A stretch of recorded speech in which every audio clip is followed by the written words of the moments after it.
വെഞ്ഞാറമൂട് കൂട്ടക്കൊലയിൽ അന്വേഷണം വിപുലമാക്കി പോലീസ്. ചികിത്സയിലുള്ള അഫാന്റെ മാതാവ് ഷമിയുടെ മൊഴിയെടുത്തു. കട്ടിലിൽ നിന്ന് വീണാണ് തലയ്ക്ക് പരിക്കേറ്റതെന്ന മൊഴി ഷമി ആവർത്തിച്ചു. അഫാന്റെ പിതാവ് റഹീമിന്റെ മൊഴിയും പോലീസ് രേഖപ്പെടുത്തും. ഇന്നലെ നാട്ടിലെത്തിയ റഹീമിൽ നിന്ന് പോലീസ് പ്രാഥമികമായ വിവരങ്ങൾ ശേഖരിച്ചിട്ടുണ്ട്.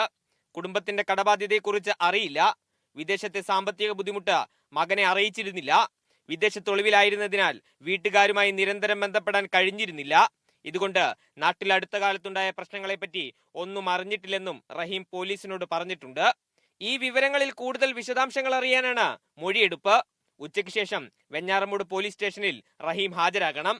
ഇന്നലെ രാത്രിയാണ് ഷമിയുടെ മൊഴിയെടുത്തത്. വെഞ്ഞാറമൂടിലെ സ്വകാര്യ മെഡിക്കൽ കോളേജിലെത്തി മജിസ്ട്രേറ്റ് മൊഴി രേഖപ്പെടുത്തി. ബന്ധുക്കളോടും പോലീസിനോടും മുൻപ് പറഞ്ഞ അതേ കാര്യം ഷമി മജിസ്ട്രേറ്റിനോടും ആവർത്തിച്ചു. കട്ടിലിൽ നിന്ന് വീണ് പരിക്കേറ്റതാണ്. കുടുംബത്തിലുണ്ടായ ദുരന്തത്തെപ്പറ്റി ഷമി അറിഞ്ഞിട്ടില്ലാത്തതിനാൽ പോലീസ് അന്വേഷണത്തിനായി ഈ മൊഴി പരിഗണിക്കുന്നില്ല. നടന്ന സംഭവങ്ങളുടെ വസ്തുതകൾ അറിയുമ്പോൾ ഷമി എങ്ങനെ പ്രതികരിക്കും? സാമ്പത്തിക പ്രതിസന്ധിയുടെ ആഴങ്ങളെപ്പറ്റി റഹീമിന് പറയാനുള്ളത് എന്താണ്?